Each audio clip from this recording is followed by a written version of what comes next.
Iglesia del Señor, déjeme decirle que si bien nuestro Dios es soberano, Él hace el atributo del rey de soberano, que Él hace lo que Él quiere y nadie puede impedirle ni decirle no lo hagas, porque su palabra sí lo revela. Pero hay algo que provoca el hacer de Dios.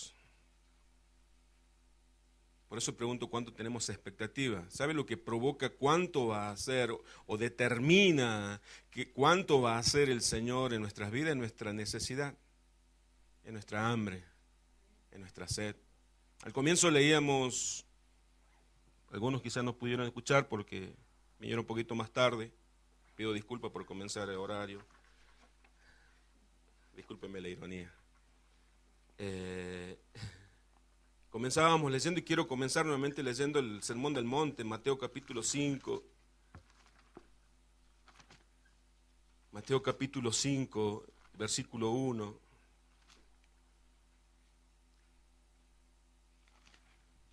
Mateo 5:1 dice el Sermón del Monte, las bienaventuranzas. Este es el preámbulo del ministerio de nuestro Señor Jesús. Esto es qué es lo que iba a contener todo el ministerio, toda la revelación de las predicaciones, de los milagros que Jesús iba a hacer en la tierra, para mostrarnos a nosotros, su iglesia, el corazón de Dios.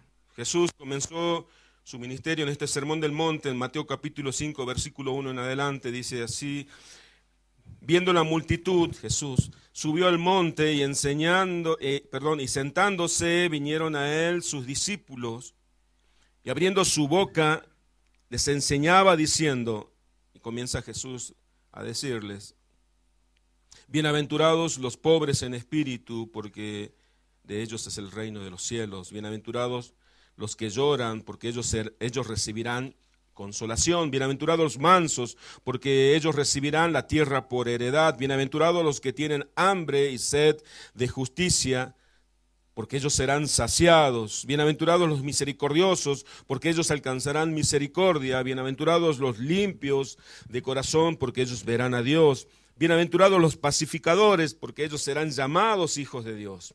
Bienaventurados los que padecen persecución por causa de la justicia, porque de ellos es el reino de los cielos. Bienaventurados sois cuando por mi causa os vituperen, os persigan y digan toda clase de mal contra vosotros, mintiendo. Gozaos y alegraos, porque vuestro galardón es grande en los cielos, porque así persiguieron a los profetas que fueron antes de vosotros. Con la luz del Espíritu Santo, la palabra de Dios nos revela que Jesucristo vino para los necesitados.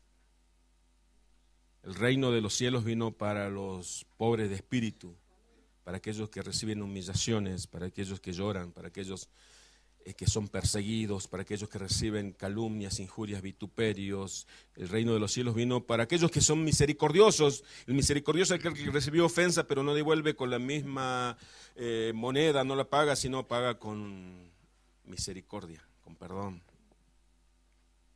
El reino de los cielos vino para los pacificadores.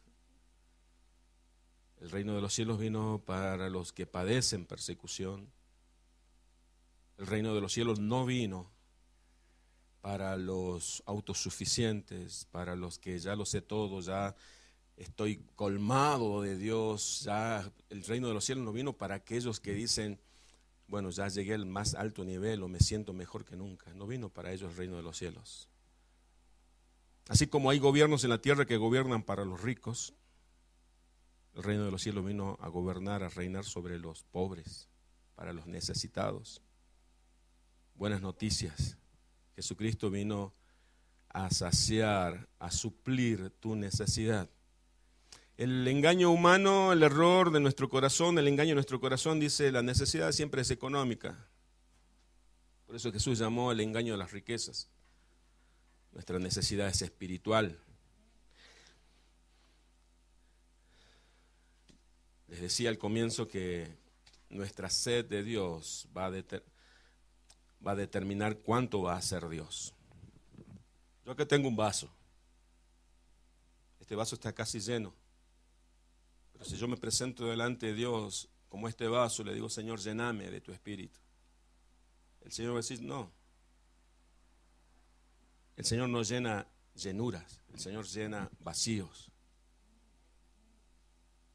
Busquen su Biblia en el segundo libro de Reyes, ahora vamos a comenzar. Segundo libro de Reyes, en el Antiguo Testamento, segundo libro de Reyes, capítulo 4. Segundo libro de Reyes, capítulo 4, el mensaje es como vasijas vacías, el título del mensaje del día de hoy. Segundo libro de Reyes, capítulo 4, versículo 1.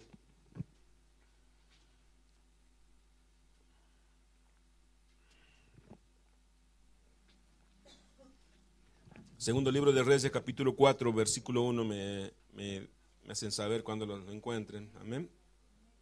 Dice, una mujer de las mujeres de los hijos de los profetas clamó a Eliseo diciendo, tu siervo, mi marido, ha muerto, y tú sabes que tu siervo era temeroso de Jehová, y ha venido el acreedor para tomarse 2 hijos míos por siervos. El versículo 2 voy a leer. Y Eliseo le dijo, ¿qué te haré yo? Declárame qué tienes en casa.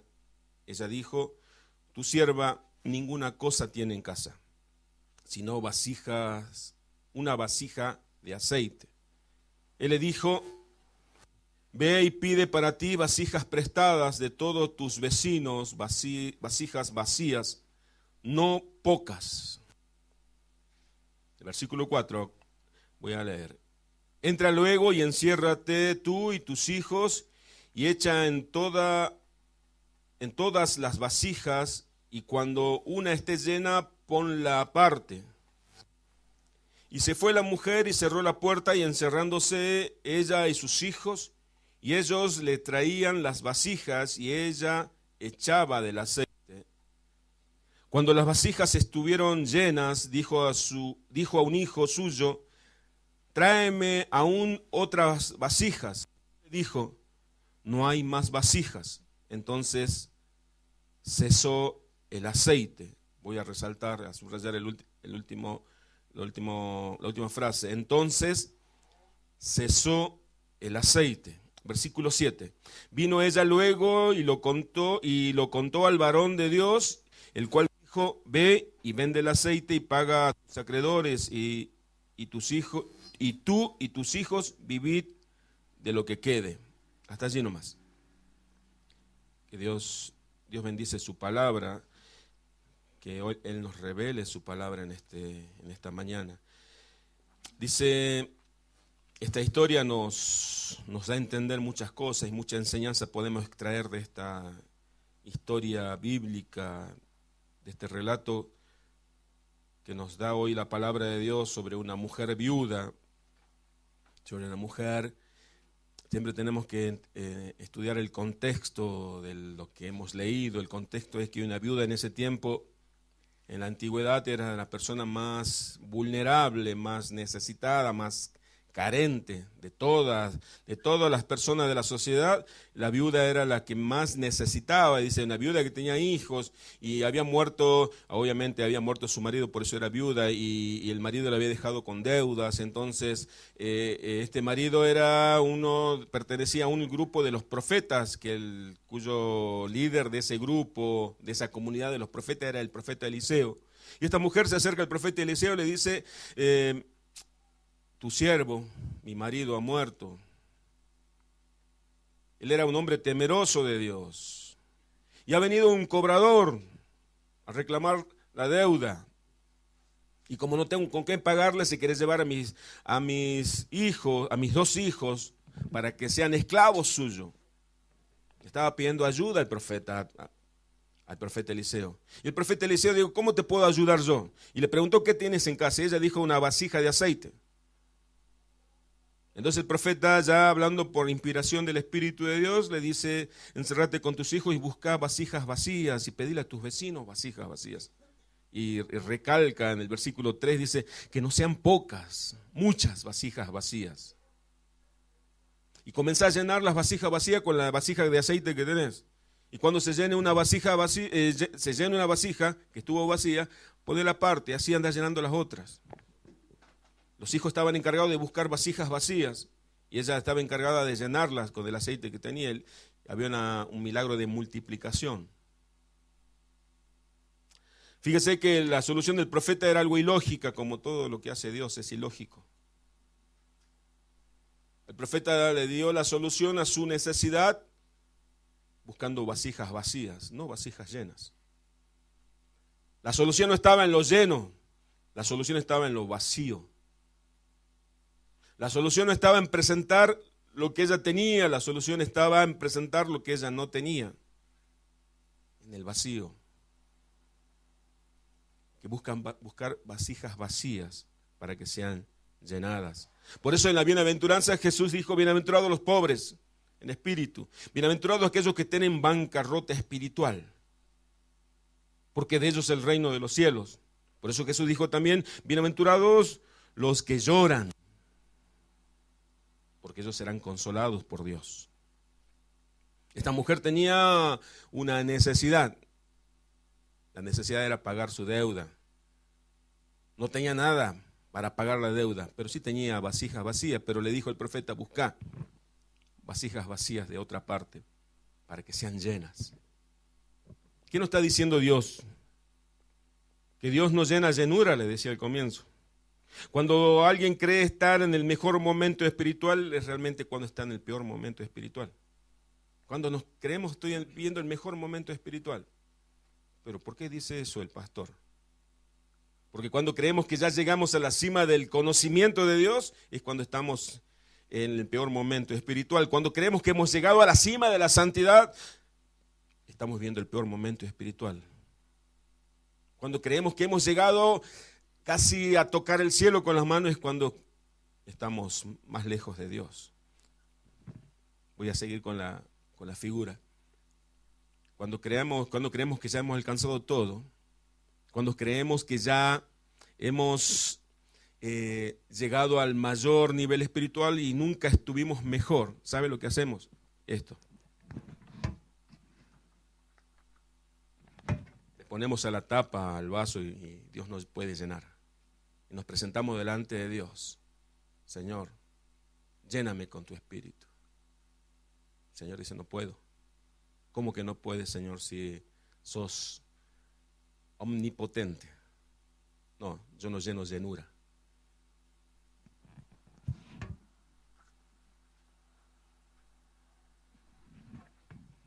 Pero ¿de qué estamos llenos? La pregunta que surge. ¿De qué estamos llenos? Antes de responder de qué estamos llenos, tenemos que entender que Dios no es atraído por aquellos que ya lo saben todo. ¿Qué puedo impresionarle? ¿Con qué puedo impresionarle a Dios? ¿Cuánto yo sé si la sabiduría viene de Él? ¿Se acuerda cuando el apóstol Pablo decía, cuando el apóstol Pablo era criticado como apóstol de Jesucristo, fue muy criticado el apóstol Pablo, y él decía, yo hice más que todos los otros apóstoles, yo que soy el más pequeño de todos los apóstoles, pero él decía, todo lo que yo hice, lo hice porque la gracia de Dios que estaba en mí me permitió hacerlo. O sea, estaba diciendo, todo lo que lo hice por el Señor, con la ayuda y con el poder de Dios. Sin Dios yo nada habría hecho. Dios no es atraído por aquellos que se creen mejores. Acuérdese de los fariseos, que miraba sobre los hombros al pecador, decía, gracias Dios que yo no soy como ese pecador. Quizás nosotros no usamos las palabras del fariseo, del religioso, pero decimos, gracias Señor que yo no soy como ese mundano. Y si estamos en la iglesia decimos, gracias Señor, quizás no lo expresamos verbalmente, pero lo pensamos o en nuestro corazón existe ese pensamiento. Gracias Señor que yo no soy como ese tibio espiritual. Eso no lo atrae al Señor. Él a los soberbios sabemos que no los visita. Él se acerca a los humildes, a los hambrientos, a los necesitados, a los que lloran, a los que le piden. Él no vino a buscar justo, lo dijo Jesús. Él vino a buscar pecadores que tenga necesidad de arrepentirse. Por eso el apóstol Pablo dice, yo de los pecadores soy el primero, el número uno. No dijo yo era, yo soy. Porque dice la Escritura, dice mi Biblia por lo menos que seguimos pecando todavía. Pero también mi Biblia dice que Dios es fiel y justo para perdonar todos nuestros pecados y limpiarnos de toda nuestra maldad. Busquen su Biblia, por favor, y vamos a responder a la pregunta que hice hace un momento. ¿De qué estamos llenos? Segunda de Corintios, busque en el capítulo 10. Segunda de Corintios, capítulo 10. Hoy la palabra de Dios va a romper muchas estructuras religiosas que impiden el conocimiento, la frescura de Dios. Segunda de Corintios 10, 4. ¿Por qué digo la frescura? Porque a veces tenemos un Dios de la historia, un Dios del pasado, un Dios que me visitó, un Dios que se manifestó, un Dios que yo conocí. Segunda de Corintios capítulo 10, versículo 4.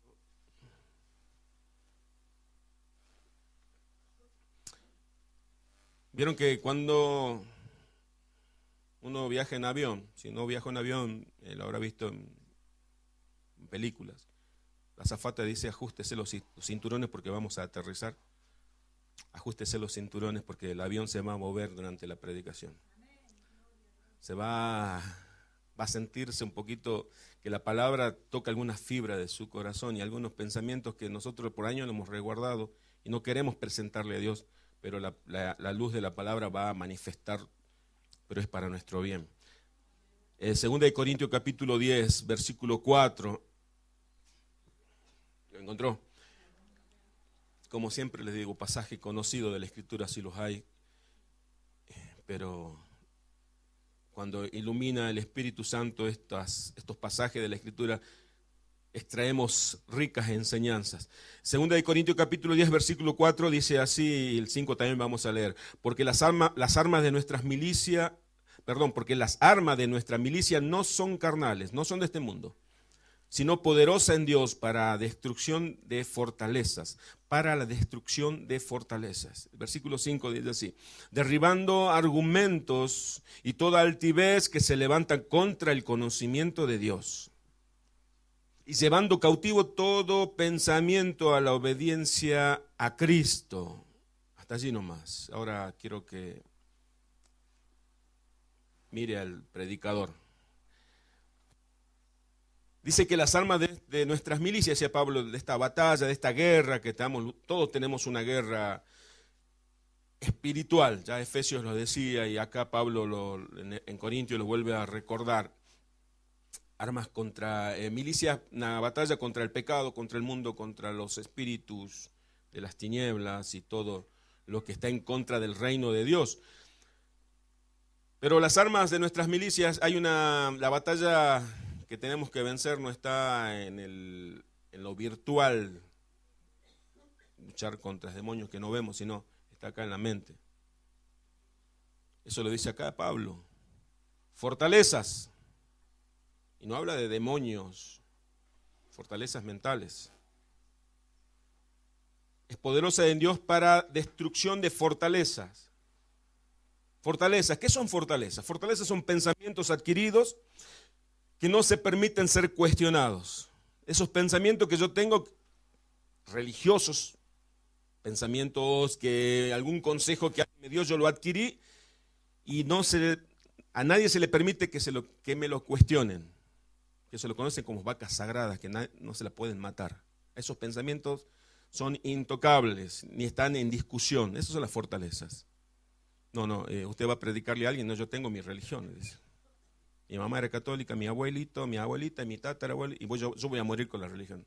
Es un pensamiento, una fortaleza que se le adquirió y no permite que nadie les hable de otra religión que no sea la católica romana. Un ejemplo que todos conocemos. Y en la iglesia hay pensamientos que dicen, no, para mí primero está la presencia de Dios.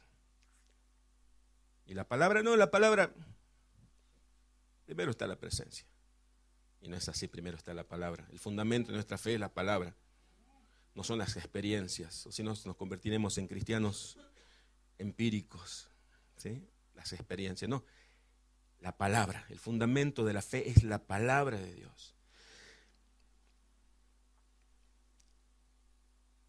Después Pablo dice, derribando argumentos, que las armas de nuestras milicias es la palabra y el Espíritu Santo, derriba los argumentos. ¿Qué argumento? Estamos llenos de argumentos humanos. Son razonamientos que sirven para probar o demostrar algo. Un razonamiento que yo arraigué en mi mente, que me permite probar algo. Dice, no, yo voy, a ver, dentro de la comunidad evangélica, dice, no, yo voy a ese pastor porque ese pastor cada vez que me ora, me va bien. Yo lo comprobé y lo adquirí y ya tengo un argumento. Un argumento es que decir algo que yo, a través de mi propio razonamiento, me sirve para probar algo y lo adquiero. Eso se convierte también en un impedimento para que yo pueda conocer más de Dios. La fortaleza es el argumento. Dice, derribando altivez. ¿Qué es altivez? Orgullo. ¿Qué es el orgullo? Sentimiento de satisfacción por la suficiencia de méritos propios. Yo estoy orgulloso que soy un buen predicador. Mentira. Mentira. Dios nos llama a buenos predicadores. Él llamó a un predicador como Moisés, que era tartamudo. Él llamó a un predicador como Jeremías, que era inseguro. Soy como niño, Señor. Él me llamó a mí, que yo no me atrevía a hablar en público y todavía me cuesta. Él nos llama a autosuficientes. A veces pensamos, no, y vemos a personas que tienen cierta facilidad para hablar en público. Vos serías un buen predicador. Mentira, es el que desconoce de Dios. En la Biblia no hay ninguna persona que se sentía autosuficiente, que fue llamada por Dios y Dios le dijo, sos bueno, vení, súmate a mi fila. Mentira. Dios llamó a un David, que era un niño, que cuando se creía que era el rey, cometió el peor de los pecados. Él llamó a gentes disfuncionales. A un Jacob que rengueaba de una pierna. Él llamó a gente que no calificaba para este mundo. Altivez es orgullo, es el orgullo que tenemos que luchar, que está acá en la mente. Altivez, yo soy el mejor. Dice que alguien dijo que el orgullo es la ropa con la que cubrimos nuestras debilidades. No quiero que noten que yo soy tímido, no quiero que noten que yo soy ignorante, no quiero que noten que soy sensible, no quiero que noten que me hace falta, no quiero que noten que estoy enamorado, no quiero que noten que te necesito. Orgullo. Cubrimos la desnudez de nuestras debilidades. Alguien dijo que también que cuando el corazón es orgulloso, está duro, nuestra piel es más sensible. Cuando el corazón está duro, nuestra piel es sensible. ¿Cómo es eso? El corazón orgulloso, la persona con un corazón orgulloso y duro es susceptible a todo. Una piel sensible. Me heriste lo que me dijiste. Estuviste mal. ¿Sí o no? Yo creo que ese comentario que hiciste era para mí. Estoy herido. No te voy a saludar. Pero un corazón quebrantado, como el de un hijo de Dios, la piel se hace más dura. Ya no te hiere lo que te dicen los demás. Ya pasé por tantas cosas, por tantos quebrantos. No me hiere. No me hiere. Y no es orgullo ese no me hiere, ¿no? Sino que no ando diciendo no me hiere. Sino que no te hieren. Usted sabe de lo que estoy hablando. El orgullo, la altivez, la fortaleza, los argumentos, estamos llenos de eso. Dice el apóstol Pablo, dice la palabra de Dios, que eso nos impide conocer a Dios. Señor, llename. Estamos con un vaso lleno, pero lleno de cualquier cosa menos de Dios. Orgullo, estamos llenos de fortalezas, pensamientos adquiridos, de argumentos humanos, estamos llenos de vanidades, estamos llenos de religiosidad, pensando que tenemos el pasaporte al cielo. ¿Cuántos creen aquí que tienen el pasaporte al cielo? Y miramos a los que no pertenecen a nuestra comunidad religiosa como pobres, miserables, mundanos que se van a quemar en el infierno. Estamos llenos de eso, pero venimos aquí y decimos, espero que hoy Dios me llene. Y dice Dios, espero que te vacíes primero. Señor, dígame si no pasa esto cuando estoy orando y decimos, ¿qué pasa? Que siento que el techo, el cielo es un cielo de bronce. Siento que mi oración no traspasó el techo de mi casa siquiera. ¿Qué pasa? Que estoy tan frío de Dios. ¿Se acuerda que el domingo pasado la exhortación, con mucho amor que le hice? ¿Qué pasa? Que no adoramos a Dios. Me quedé con esa pregunta que no estaba en mis apuntes. ¿Qué pasa? Que nos cuesta adorarle a Dios. Y le preguntaba a Dios, ¿por qué nos cuesta adorar a Dios? ¿Por qué me cuesta a mí también? Porque primero es fácil ver el error del otro. ¿Por qué me cuesta adorarte, Señor? Porque estás lleno de argumentos, de fortalezas, de orgullo, de religiosidad. El milagro de la viuda es una sombra de cómo Dios va a llenar los corazones. Es una sombra, Dios dijo con esta historia de la viuda, lo que le pasó a la viuda, quiero enseñarle a mi iglesia cómo quiero llenar esos corazones de mi espíritu.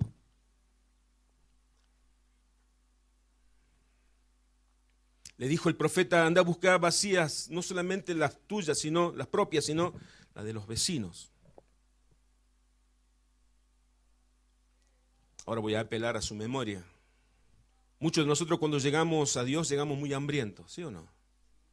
Muy hambrientos de Dios, hambriento de perdón, hambriento de paz, hambriento de todo, de todo.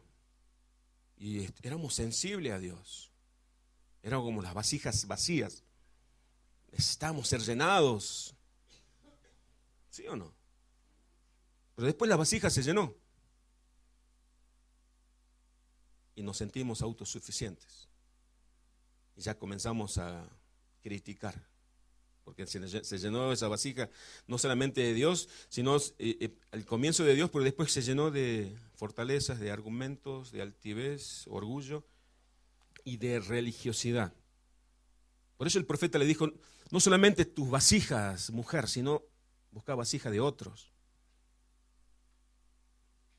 El Señor cuando te llena, no es para saciar tu vacío solamente, sino para que lleves a los demás, llenes los vacíos de los demás. Ese es el mandato del Evangelio. Jesús le dijo, vayan y prediquen. Dice Filipenses, no mirando cada uno por lo suyo propio, sino cada cual también por lo de los otros. Haya pues en vosotros este mismo sentir que hubo también en Cristo Jesús. Jesús no miró su propia llenura. Él quiso llenarnos nosotros también. Nosotros éramos las vasijas que necesitábamos ser llenados. ¿Me está entendiendo, no? Lo que quiero, a dónde voy. ¿Se acuerda cuando llegábamos al Señor? Las primeras veces, los primeros días, las primeras semanas. Escuchábamos la predicación y llorábamos, Señor, esa palabra es para mí. Orábamos, Señor, gracias, porque sentíamos que Dios estaba cara a cara con nosotros. Porque éramos vasijas vacías. Después nos creímos que éramos independientes, que éramos autosuficientes, que ya habíamos llegado al cielo y que, como David, ya era el rey, comenzó a pasear por las terrazas y a pasear. Yo soy el rey. ¿Vamos a la guerra, David? No, yo no voy, vayan ustedes. La decadencia de David. Y nuestra decadencia comenzó cuando no buscamos vasijas vacías, como el profeta le mandó a las viudas. Hay muchas vasijas vacías que están afuera. Y nosotros pensamos que estábamos llenos ahora. ¿Pero llenos de qué? Voy a volver a leer Filipenses, si tome apunte 2, 4 y 5. No mirando cada uno por lo suyo propio, Filipenses 2, 4, sino cada cual también por lo de los otros.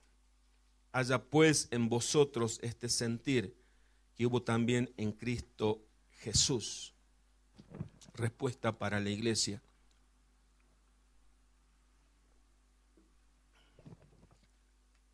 Porque la iglesia a veces nos cuesta alabar, adorar a Dios. No, saben que las canciones que elige el pastor. no me mueven. Por eso hay iglesias que terminan en canciones que no adoran a Dios, pero sí son a nuestra emoción, a nuestra carne nos gusta, ¿no? Acá dice Jesús, dijo que el Padre busca adoradores que le adoren en espíritu y en verdad, no en carne y en verdad, en espíritu y en verdad. La respuesta a la iglesia, yo decía, encontró Filipenses 2:4, dice, no mirando cada uno por lo suyo propio, sino cada cual también por lo de los otros. Haya pues en vosotros este sentir que hubo también en Cristo Jesús. Esto es un poquito más amplio el tema, es que nosotros tenemos no solamente que orar por, siempre le dije alguna vez, y le voy a repetir, no orar por nuestras necesidades, sino también por la necesidad de los otros, los hermanos. Bueno, sí, yo oro por las necesidades de todo. Orar es el primer paso, el segundo paso es ir. El segundo paso es hacer, el tercer paso es hacer. Dice el apóstol Juan, dice, y Santiago también lo dicen, en la misma idea tienen los dos, diciendo, cuando vemos a una persona, a un hermano con frío, le decimos, Dios te bendiga, no, sino abrigale, dale algo. Vemos a un hermano que tiene hambre, voy a orar para que Dios te supla, amado del Señor. No, dale de comer, no seas desgraciado, sin gracia quiere decir, ¿no? Desgraciado. Vemos la necesidad de los demás y decimos, bueno, se lo habrán buscado. Algo habrá hecho, como decían en el tiempo nefasto del país, ¿no? Cuando la dictadura, desaparecía algunos y algo habrá hecho, decía la frase que tenía la sociedad en ese tiempo, que no se quería inmiscuir en nada, decía, y bueno, algo habrá, en algo sé que anda. No, dice que no tenemos que ver por nuestro propio bien, sino por del prójimo.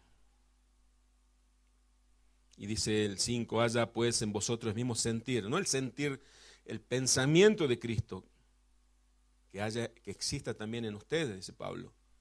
¿Cuál fue el pensamiento de Cristo? Que era Dios, pero dijo, no puedo quedarme allá como Dios, viendo al mundo necesitado. Voy a llegar a este mundo como un ser humano para salvarlos. Un mundo condenado. Por eso dice Juan 3:16, de tal manera Dios amó al mundo que envió a su único hijo, a su hijo unigénito, para todo aquel que en él cree no se pierda, sino que tenga vida eterna. Y dice el versículo siguiente, porque Cristo no vino al mundo a condenar al mundo, sino a salvarlo.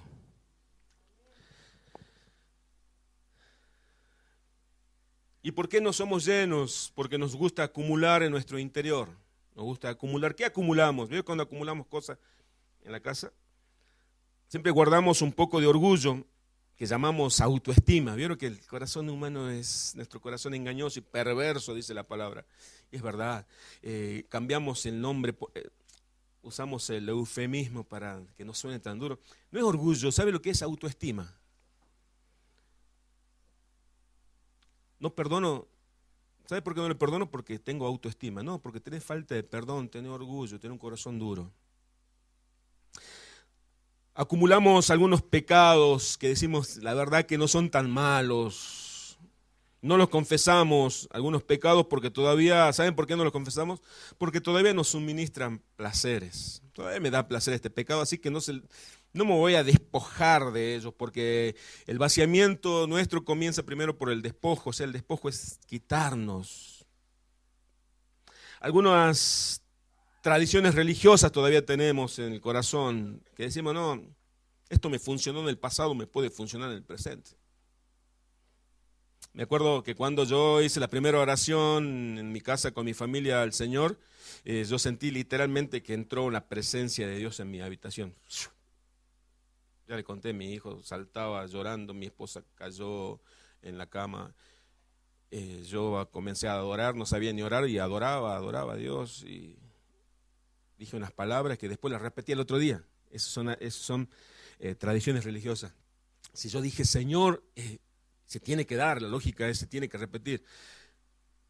La palabra era, Señor, te entrego mi vida y la de mi familia. El otro día dije lo mismo, Señor, te entrego a mi vida y la de mi familia. No pasó nada.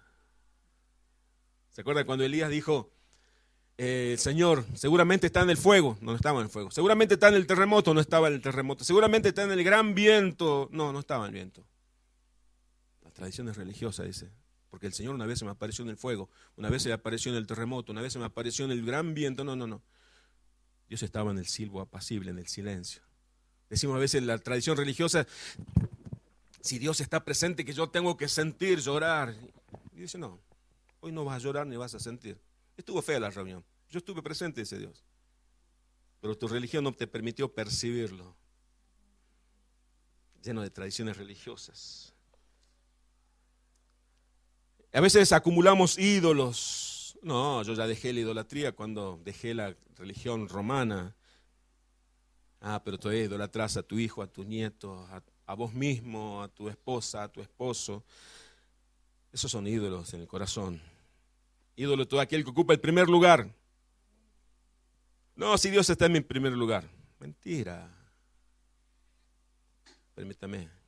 No es usted, no está acá. Le voy a decir al hermano que no vino. Mentira.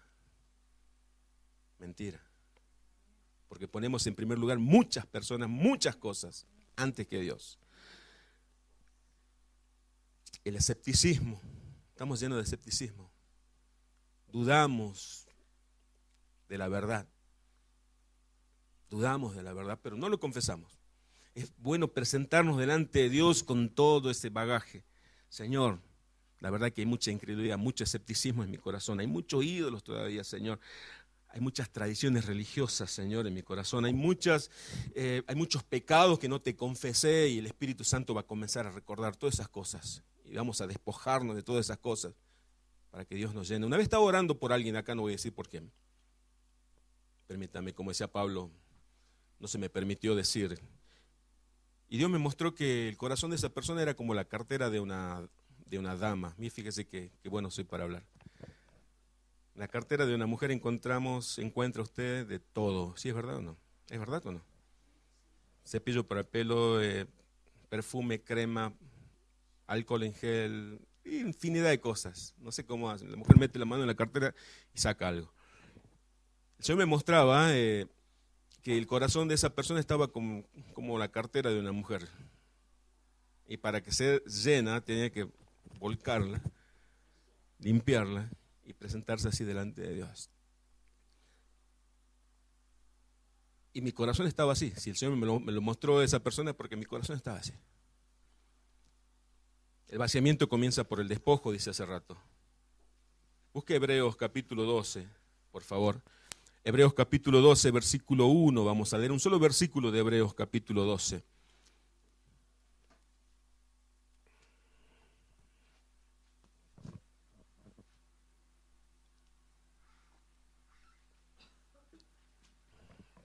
Hebreos 12, 1 dice así.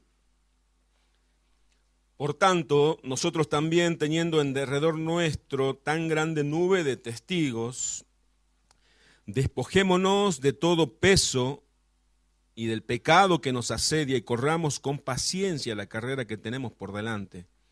La palabra clave en este versículo es despojémonos de todo peso, de todo lastre y del pecado que nos asedia para correr esta carrera con paciencia o perseverancia, la carrera que tenemos por delante. Despojarnos. ¿Por qué tenemos que despojarnos? Porque Cristo se despojó. Dice, lo leímos recién en Filipenses, en capítulo 2, dice que Cristo se despojó a sí mismo tomando forma de siervo. Hecho semejante a los hombres, estando en la condición de hombre, se humilló a sí mismo, haciéndose obediente hasta la muerte de cruz. ¿Qué dijo Cristo? El que quiera seguirme, niéguese a sí mismo, es despojarse. No, pero yo soy el doctor. Yo soy el pastor. No, no sé quién soy yo. No, yo sé quién es el Señor. Por eso en la escritura, en Apocalipsis 4 dice que los 24 ancianos se postran delante del Señor, las coronas, los logros, los méritos, la arrojan a los pies, los ponen a los pies de Cristo. Señor, el único digno, yo no soy digno. Señor, vos sos digno. Eso es despojarse, desprenderse, sacarse la ropa de orgullo, abrir el corazón. Entiéndase bien lo que voy a decir, desnudarse delante del Señor. Señor, este soy yo, lléname, te necesito, Señor. Vaciarme de la justicia propia para recibir el perdón. Si tenemos necesidad de perdón, tenemos que vaciarnos de la justicia propia.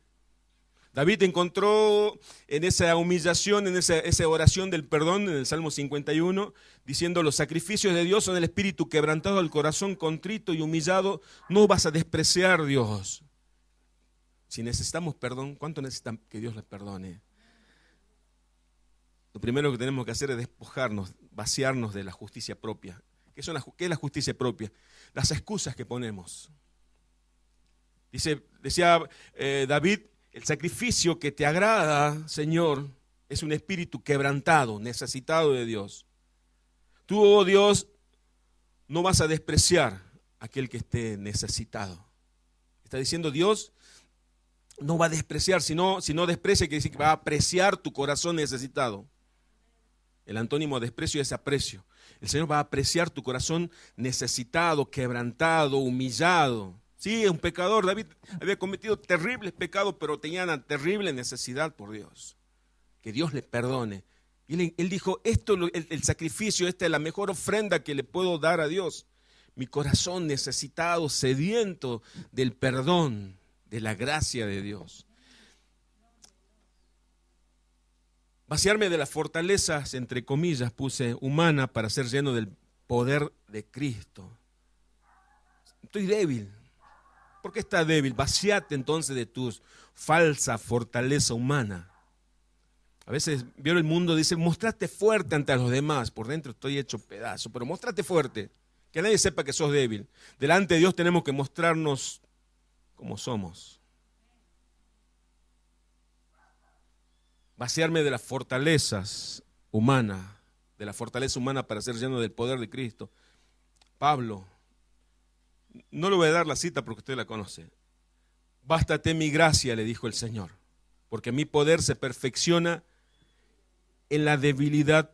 Dice, por tanto, decía Pablo, por tanto, entonces entiendo lo siguiente: de buena gana me gloriaré más bien en mis debilidades, para que repose sobre mí el poder de Cristo. Pablo está diciendo, yo me voy a gloriar, enlazando esto con lo de la viuda, me voy a gloriar en el vacío que tengo en mi corazón. Porque si tengo un vacío en mi corazón, ese vacío está llamando la presencia y el poder de Cristo. Yo me voy a gloriar, decía Pablo, en mi debilidad. Porque en mi debilidad va a reposar en mí el poder de Cristo. Mi debilidad hace una tierra deseable. Se convierte en una tierra deseable para el Señor. El Señor desea tu debilidad, tu vacío, tu necesidad. ¿Vieron cuando vemos una comida que no la deseamos? Bueno, cuando ve el Señor un corazón así tan sediento, tan necesitado, dice, yo no puedo, permiso, voy a acercarme, voy a llenarte, voy a saciarte. Por eso Jesús dijo, bienaventurados los que tengan hambre y sed, porque ellos serán saciados. Él no va a saciar a aquel que diga, no, ¿sabe qué? Yo soy el mejor acá. Señor, yo me presento como el más necesitado, Señor. Necesitado de perdón, necesitado de perfección, necesitado de sabiduría. Vaciarme de la fortaleza, este engaño del mundo que dice, mostrate fuerte, para que no sepa que sos débil. No, yo ante Cristo me muestro como el más débil. Pablo por eso decía, ahora yo lo entiendo más. Me voy a gloriar en mis debilidades. Maravilloso es el Señor. Maravillosa es la palabra de Dios. Busquen su Biblia, Primera de Corintios, en el capítulo 1. ¿Están entendiendo hasta aquí? Amén. Primera de Corintios, capítulo 1, versículo 26. Yo lo voy a leer en la Nueva Traducción Viviente. Usted en la Biblia que tiene, sígame por favor. Lo voy diciendo los versículos que voy a leer. Primera de Corintios, capítulo 1, versículo 26. El capítulo 26, voy a leerle, ¿lo encontraron? Recuerden, amados hermanos, que pocos de ustedes eran sabios a los ojos del mundo, o poderosos o ricos, cuando Dios los llamó. El 27 voy a leer. En cambio, Dios eligió lo que el mundo considera ridículo para avergonzar a los que se creen sabios. Y escogió cosas que no tienen poder para avergonzar a los poderosos. El 28 voy a leer. Dios escogió lo despreciado por el mundo, lo que se considera como nada, y lo usó para convertir en nada lo que el mundo considera importante. 29. Como resultado, nadie puede jamás jactarse en presencia de Dios. Pablo le escribe a la iglesia de Corinto que se creía, no, vos sabés que yo soy el comerciante más importante de esta sociedad, no, vos sabés que yo soy el doctor, no, vos sabés que yo soy el más santo de todos ustedes cristianos. Y dice Pablo, no se olviden que Dios escogió lo que no era nada de este mundo para manifestar su poder. Lo que Dios puede hacer con alguien que no era nada, para humillar al sabio, aquel más ignorante, el más ignorante de este mundo. El poder de Dios va a hacer que ese ignorante en este mundo avergüence al más sabio, el que se crea el más sabio de este mundo. Dice, ¿por qué hizo esto Dios? Dice Pablo, le dice a los corintios. Hoy el Espíritu Santo nos dice a nosotros. Para que ninguno de nosotros jamás pueda jactarse delante de Él. Porque el único digno de gloria es nuestro Señor. Él es el único digno. Por eso dice que Dios al soberbio lo desprecia. El soberbio es que todavía tiene el corazón influenciado por Satanás. Satanás quiso ser igual a Dios. Quiso ocupar el lugar de Dios. El soberbio es aquel que juzga a los demás. Es aquel que menosprecia a los demás. Voy a leer el último capítulo, versículo el 29. Como resultado, nadie puede jamás jactarse en presencia de Dios. El último punto que voy a leer, que voy a desarrollar, cierra su Biblia ya para que no se distraiga mi hermano. Busca el Salmo 42. Busca el Salmo 42.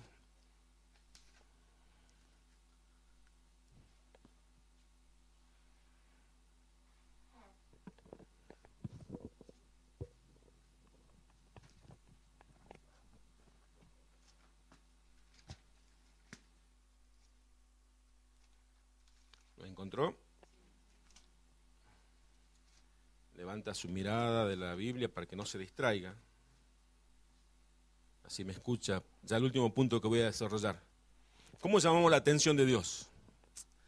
¿Cómo hacemos que Dios llene en nuestro corazón, nuestra vida, de su presencia, de su espíritu? ¿Cómo llamó Bartimeo la atención de Cristo? Clamando, diciendo, Jesús, hijo de David, ten misericordia de mí. Cállate, Bartimeo. Y más fuerte, Jesús, hijo de David, ten misericordia de mí. Hasta Jesús dijo, ¿quién es que grita tanto? Bartimeo, un ciego. Tráiganlo. Yo quiero verlo. Ese que tiene hambre, ese que tiene necesidad. Nos vamos a llamar la atención de Dios presentando delante de Él nuestra perfección. No vamos a llamar. No vamos a llamar la atención de Dios presentando nuestro conocimiento. No vamos a llamar la atención de Dios presentando nuestras capacidades. Señor, sabe que yo puedo hacer tantas cosas o yo hice tantas cosas. No vamos a llamar la atención presentando nuestros logros, nuestras obras de bien. Vamos a llamar la atención de Dios presentando nuestro vacío, nuestra hambre, nuestra sed. Vamos a llamar la atención presentando, como dice, ahora sí vamos a leer el Salmo 42. Como decía este Salmo 42, dice, mi alma tiene sed de Dios, como el ciervo brama por las corrientes de las aguas. Así clama por ti, oh Dios, el alma mía. Mi alma tiene sed de Dios, del Dios vivo. Hasta allí nomás. Levante su vista, por favor. Dice que cuando el siervo tiene necesidad, el siervo es el siervo con C, no es el siervo con S de que sirve, sino el siervo, el animalito. En el lugar donde vive, en las llanuras, en la sabana, donde vivirá el ciervito, no voy a explicarle, dar una clase de dónde vive el ciervo. Pero dicen que cuando tiene sed, porque escasea el agua, produce un bramido. Por eso como el ciervo brama por las corrientes de las aguas, expresa su necesidad, expresa su sed. Y dice que es desgarrador ese bramido del ciervo. Y acá el salmista usa esa expresión, diciendo como el ciervo brama por las corrientes de las aguas. No se queda el ciervo en silencio cuando tiene sed. Así clama por ti, oh Dios, el alma mía. Mi alma tiene sed, sed del Dios vivo. Así tenemos que presentarnos delante de Dios. Por eso cuando dice Jeremías, ese pasaje tan conocido, clama a mí, dice el Señor. A ver, ¿cuánta sed tenés? Dice el Señor de mí. ¿Hay verdadera sed? ¿Estás dispuesto a renunciar, a despojarte de todo lo que tenés? ¿Estás dispuesto a vaciarte? ¿Estás dispuesto a ser examinado por mi espíritu, por mi palabra, para que manifieste todo lo que hay en tu corazón? Estás lleno, pero ¿lleno de qué? No de mí, dice el Señor. Yo no lleno llenura, yo lleno vacío. A mí me atrae la sed, me atrae el hambre, dice el Señor en su palabra, nos expresó hoy. Así como el ciervo brama por las corrientes de las aguas. Él no da fuerza al que tiene fuerza. Él dice que no da fuerza al que tiene fuerza, sino al que no tiene fuerza. Él no se acerca al autosuficiente. Él no se acerca al que es justo y dice yo soy el mejor de todo. No, él se acerca a aquel que tiene necesidad de perdón.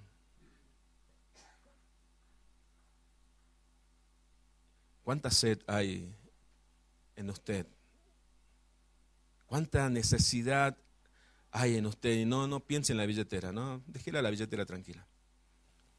¿Cuánta necesidad hay de Dios en tu vida?